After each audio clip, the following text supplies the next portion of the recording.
questions you should be asking. What's available? Okay? And we like to give them what? Great, good, better. Yeah. Now, we don't like to start out at 13 SEER. So what's available for me, George? What is out there? What's the ultimate unit out there for me? Well, you can do the 20 SEER variable Okay. setup. Now we've explained to the people at home the variable. So you already educated on variable. What's the next step below that, George? Well, then you have the 16 SEER. What does the 16 SEER do? The 16 SEER is just a 2-stage compressor. So it only has 2-speed. What's the next step after the 2-stage? And then you go into your single speeds, which is your 15s, your 14s, and your 13s. You get what you paid for. And you're saying for $3,000 more, I'm just throwing that number out there, it may be less.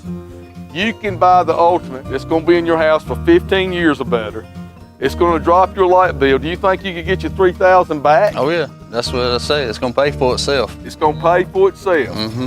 What are you gonna do, Mr. Homeowner, when you sell that house 5 years from now, and the homeowner that's educated comes and wants to buy your house, and they say, we wanna see your light bill? And you go, But if you show them the light bill, we got some out there that's $100 a month, ain't we? Yeah, we do.